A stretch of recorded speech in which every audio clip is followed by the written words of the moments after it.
what was your initial meeting with George Lucas like? I think everybody's just kind of curious because he's got this persona, unless you guys know a different side of him. But like, what was the first meeting like for you? I'd met George a couple of times when I was working at ILM on the Star Wars prequels, but always very briefly. And so my first real meeting was the first time we sat down to review actually part of what became our feature. And it was in, I think, November of 2006. And we met outside the projection room, and Dave Filoni, our series director, introduced me again to him. And you know, we went in.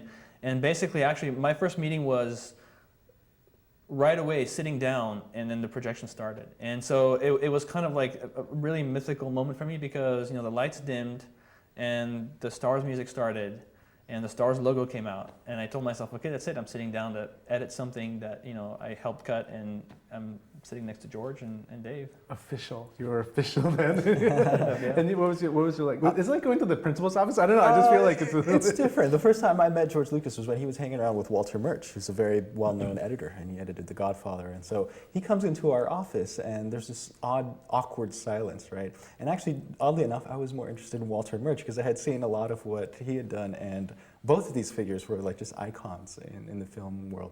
And they were very cordial, and they greeted themselves. So it's a wonderful experience to be around filmmakers like that and have the opportunity to hopefully put your own mark on things that they've done in the past. Working on a project like the Clone Wars, then, I mean, I know you guys had to be like secret. Could you tell your friends that you were working on this, or is this one of those things where you had to sign a clause? We could tell them we were working on it.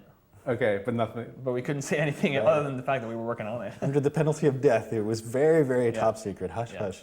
So, I mean, for all of us, yesterday we saw this film for the first time, and what was it like to kind of, to almost create a world that people have some familiarity with, but then also to kind of go crazy and kind of do, you know, other stuff? I mean, what kind of boundaries do you get when you work on a project like this?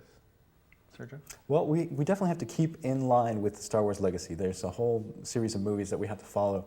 But I finally feel like it's a movie by the fans, for the fans. A lot of us in the studios are huge Star Wars fans, and we finally get the opportunity to put those little extra details that we always wanted to have with the Jedi, and create new characters like Ahsoka, and really flesh out other villainesses like the Ventress, who's someone new and very dangerous and sexy, and all these things that we wanted the Star Wars universe to be. We finally have the liberty to do that, and that's something that, you know, creators like George Lucas gave us the opportunity to do. There's a really nice palette. I was like watching this movie, and it felt like, I don't know, it was like it felt like watching paintings, but they were still three. I don't know. How did you guys like work with? I think a lot of us are, you know, we talk about how we're Star Wars fans, and that's absolutely true. I think it's like 100%, you know, fan crew. At the same time, I think a lot of us are also animation fans, and so it's even more of a dream come true, because a lot of us got to, in our own disciplines, work on something that we had thought of for a while, which is, marrying Star Wars to animation. And so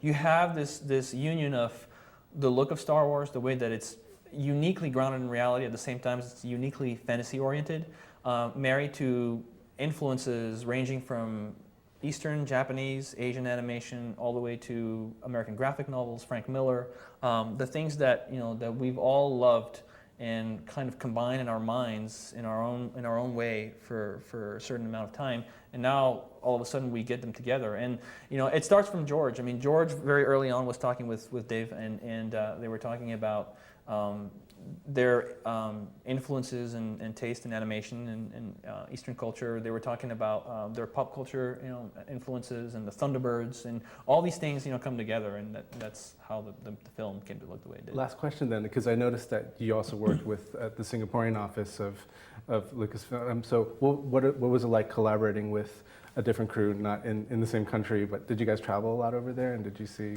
A lot of us, I don't know if Sergio did, I haven't gone to Singapore, but we do work with them on a daily basis. And the great thing for me, I mean, I've been with Lucasfilm for a little bit, has been to see, they to me represent kind of where I felt like I was and ILM was when I joined. And it was awesome to kind of be in a place where I felt like with a little bit more weathering, you know, to see, you know, a group of guys coming together and having the motivation and the youth, you know, that I remember having, you know, 9, 10 years ago. And so being in a role where I could pass on some of the experience that I've gained, you know, in my role was a tremendous opportunity. Great. Thank you very much. It was Thank nice you. talking to you. Thank you. All right. Thanks a lot. Thanks.